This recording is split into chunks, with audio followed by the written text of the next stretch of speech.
And that brings us to our final reader for the evening, who is Matthew Gwathmey, who lives here on Wolastoqey Territory with his partner Lily, who's here tonight, and their 5 children.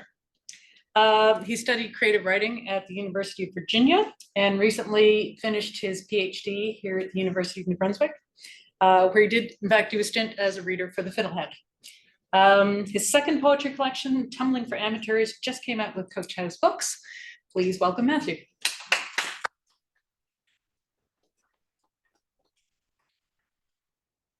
Thank you, Sue, and everyone in that virtual space as well.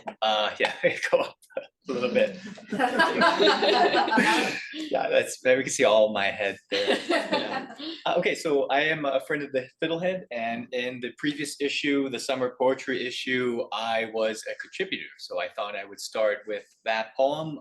It's called Van Sant, and it's about my first summer job, which was working.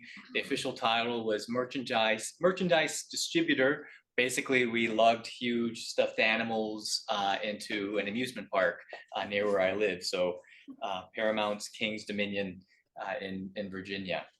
And this is about that. It's called Van Sant. I work with Van Sant delivering stuffed animals to the game sites at an amusement park. We're in and out before the grounds open, before the lights turn on, before breakfast, with strips of bacon waiting by fork and knife chanting eschaton.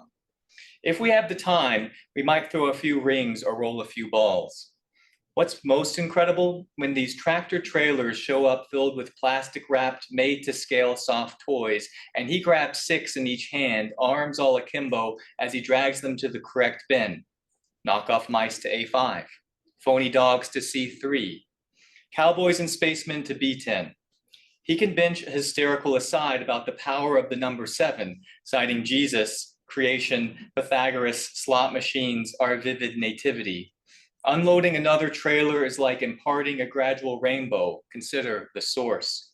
Orange gives way to yellow, gives way to green, and you know your colors as the next lot of animals breaks through by random appendage. Van Sant measures his worth by what he has sorted, until one day a bin 2 stories high, consider the scale, breaks open right over me. It's the crack of cotton bone and the stretch of cloth sinew falling, vertical God and horizontal death. Hierarchies flipped, me playing the mammalian pet. Following the path of my makers, I'm buried under with numerous pairs of gleaming eyes, stifling, smothering, and blinkless gazes.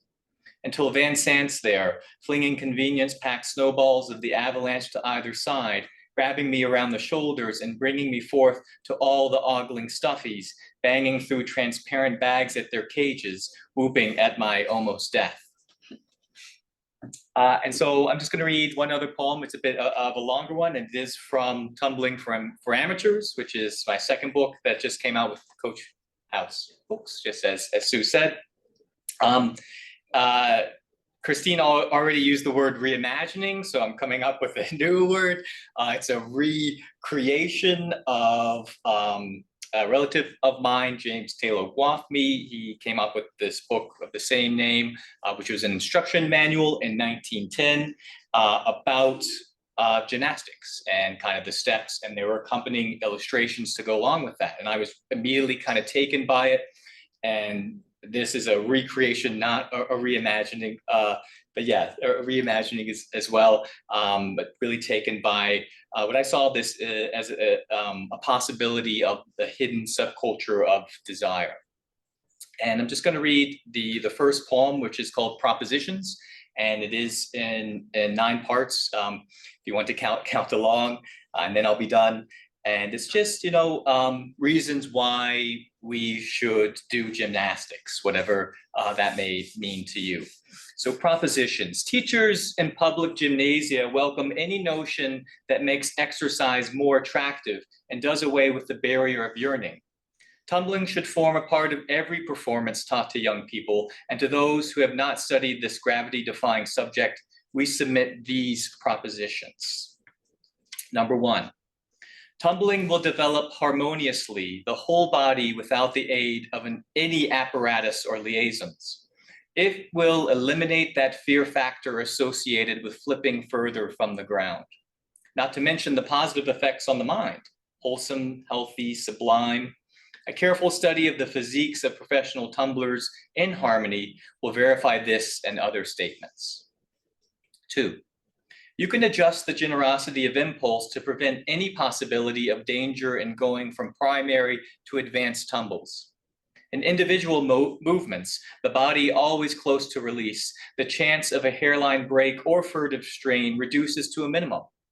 And in comparison with other combative games, such as wrestling, boxing, martial arts, the percentage of accidents is lowered by at least a third. Number 3, exiting out of a skill off balance, everything else will fall away in the spirit of teamwork.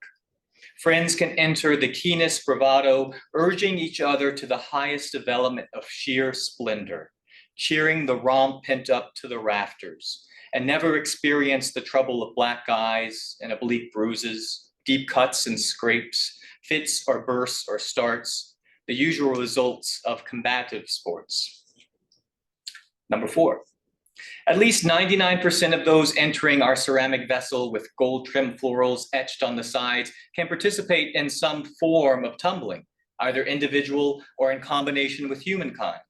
The greatest progress for the next generation attained in the latter pursuit, where 2 or more exercise together in small corners where vast plains open up.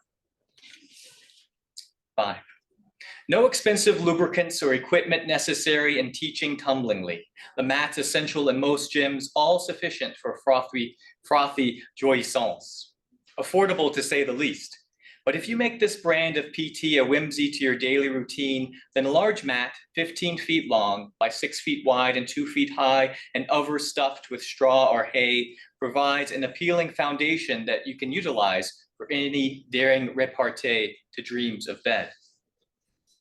Number 6, for youthful people, gymnastics, the most liberating pageantry in their youthful worlds, easily pleasurable the weft and warp of this form of gesture when a dumbbell drill would just chase them away. Besides heart-pumping stamina, they attain coordination and control to a remarkable extent, as well as spatial awareness, resilience, flexibility, the list goes on. Invaluable in any activity that they may engage in later, accepting to acceptable to acceptance. Number 7, tumblers can adapt themselves to all unforeseen energizing powers, to a gospel of comradeship, more graceful than Frisian horses. If teachers would introduce somersaults, it would do away in great measure with that lamentable stiffness distasteful to so many swans and peacocks. And if taught as a common kinship of cooperative feeling, it would change the cloudy reflection of their mirrors from the normative type to a more imaginable alternative, with choices made from pure delight, the sight of that second belated life. 8, the one universal exercise practiced by the whole human family from the earliest times to the dawn of the 21st century and will endure as long as the world lasts. Continuum ad infinitum. Millions of babies tumbling out of the womb, twisting and turning and flopping. Millions of toddlers tripping up this very day, learning their first physical potential to walk, reminds us that our parents have taken more than a few falls, reminds us of our parents' parents. We measure our lives by what our bodies can do. And the last one, more important than any other ventures, as Nolans Volans, we all take a tumble daily. And if we know how to drop, to land on our feet, or get back up again, it will give us the confidence to saunter and traipse through gaps, overlaps, lapses in understanding. A prevalent idea that if we have never learned how to topple over properly before we turn 21, we might as well not even try. On the contrary, even if you've never taken a gymnastics class, you can advance quickly when your physique permits you to roll into yourself. After acquiring a few of the moves, feel free to practice with lambent satisfaction on any lawn, sandbar, or sawdust pile, in any broom closet or cubbyhole. Thank you all very much.